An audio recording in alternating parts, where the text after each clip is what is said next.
How to find filter all comments settings on TikTok mobile. Hello guys, in today's video I'm gonna show you how to find filter all comments settings on TikTok mobile. First then open TikTok and then click profile,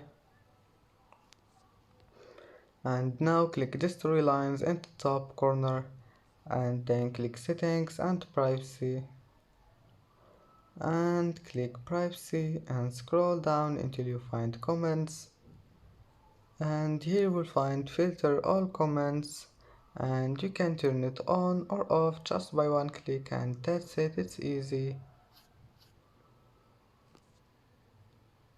And that's it for today's video.